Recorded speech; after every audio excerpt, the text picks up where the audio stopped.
Hey guys, welcome back to Brain Dump. I'm Kai.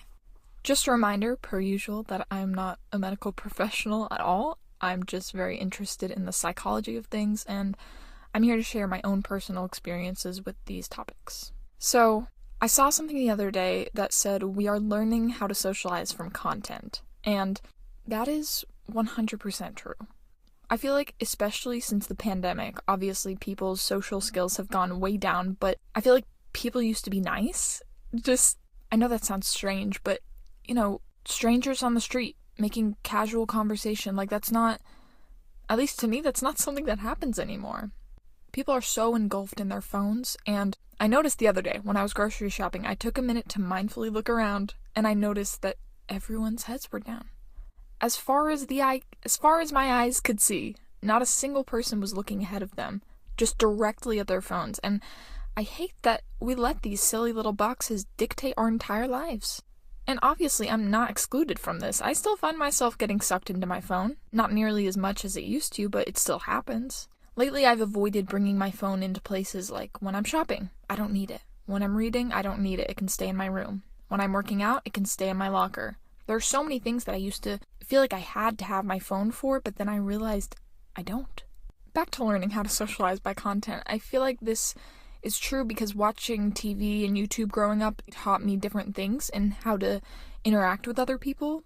Most of our social knowledge that we have as kids is ingrained into us through content.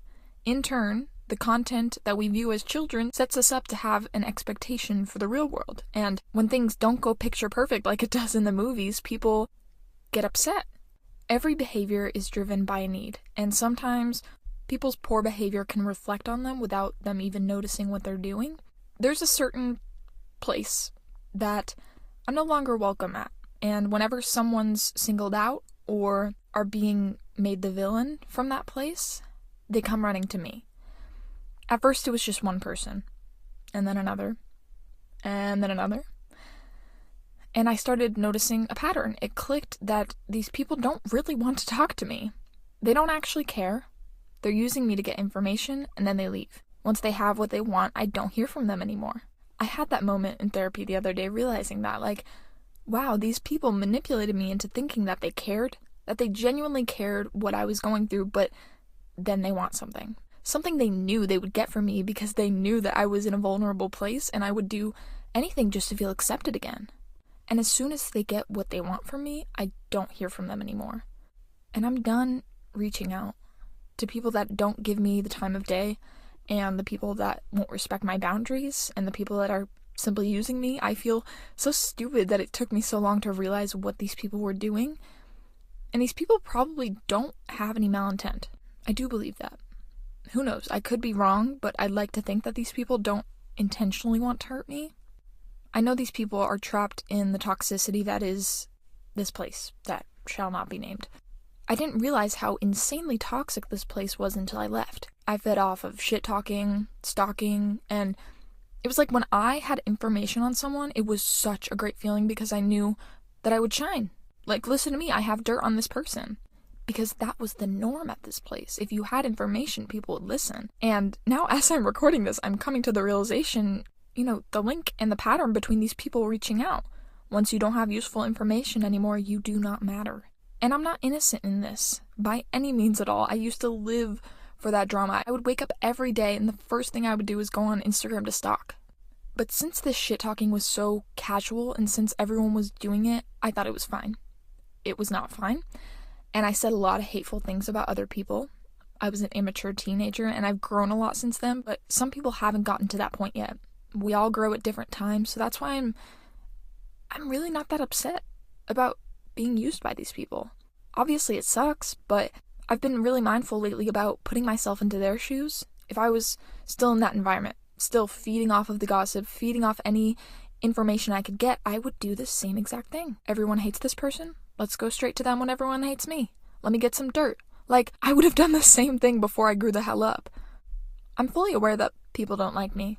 People make sure that I'm fully aware too, but I see it as so comical now. You're using your time and energy to hate and shit talk and make up things about me that aren't true. People are so mad at me about things that I never even did because nobody has come to me and asked for my side of the story. People lie. People lie to glamorize their story. Like, people tell how it happened in a way that's most convenient for them, and sometimes the only way to do that is to have a bad guy. And I got chosen to be that bad guy in a lot of people's lives. And again, I was guilty of doing the same thing in high school, but I know now that it's wrong. I honestly don't know how I got down that rabbit hole, because none of that little rant was in the outline. Anywho, where even was I? Oh, behavior being driven by a need. Okay, there's always a reason we do things, obviously, but you have to be mindful of why you're doing what you're doing. When I still had all of my social medias, my therapist and I would go through all the toxic habits that I had with social media, like stalking and doom scrolling and being on it for all hours of the day, and we'd figure out the need that is driving me to do that. And sometimes dissecting your behavior will show you that what you're doing may not be helpful. Like, when I would stalk on Instagram, my need was to see what people that are no longer in my life were doing. I would get jealous and I would get bitter, and I was so driven by that need that I became obsessive, and that's why I deleted it. And when I re-downloaded it 6 months later, I knew that that behavior would not serve me in any way. And knowing that makes it so much easier to resist going through with that bad behavior, because I know that it will hurt me. I'm all about peace. This is all of our first times living. I feel like we forget that. You have to make mistakes to grow. And some people may never want to see you grow. And they might stay stuck in the past with that version of me that was so hateful and just mean. I used to be mean. So if people choose to believe that that's still me, so be it. But I know that I've grown, and I'm the happiest I've ever fucking been in my entire life. I got dinner with my pal Caden a few weeks ago. Shout out Caden. He's always listening to the podcast. It felt so nice to connect with someone and have an in-person interaction after so long of believing that people think I'm this evil person. I realized that the right people will see me for who I am, and they'll accept me for who I am. And if you see me for who I am now, thank you. Me and my friend Laura hang out every week to watch the new Walking Dead series, which is so good, by the way. And I always have so much fun. And I don't know, I'm just so appreciative of the people that I have. It took losing a shit ton of people to realize how difficult it is to form new connections, especially with how the world is. We are so divided. I don't even want to know what this country's going to look like after the election in November. No matter which way it goes, it will be chaos. People will protest and people will get angry and be keyboard warriors to anyone and everyone that doesn't agree with them. Like, why can't we all just have our own opinions? We are all individuals who hold different beliefs and values. And it's not even about voting for a good candidate anymore. It's about voting for the lesser of two evils. I'm just gonna say it. And you don't have to agree with me. Both candidates suck. Biden can barely remember what state he's in half the time, and Trump told us to fucking inject ourselves with a disinfectant to get rid of COVID. Those are our options? Can we have anyone that's not eligible for Medicare in office? Like, just whatever happens, be kind and respectful of other people's opinions. That's all we can do to be decent human beings. I used to spend a lot of time arguing over politics with people online, and it was so exhausting. Like, that's not fun. All I'm gonna do is try my best to stay informed and do the things that I can to support the causes that I do support. And when November comes around, we pray. And we vote. Make sure to register to vote. Please. That's another rabbit hole I really did not plan on going down, but I'm all fired up today, I guess. I just think that the way we communicate, especially as it's presented in content, is so polarizing and there's never a middle ground. No one can meet in the middle. It's my way or no way. And since people are so divided, no one connects.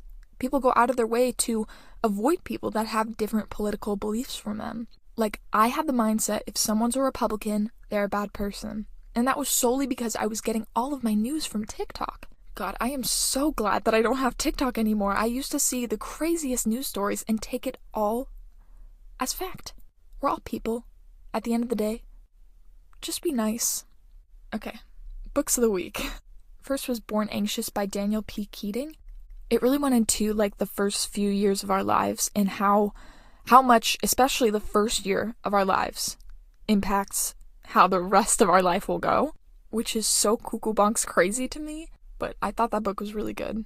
And right now, I'm reading Into the Water by Paula Hawkins. She wrote The Girl on the Train.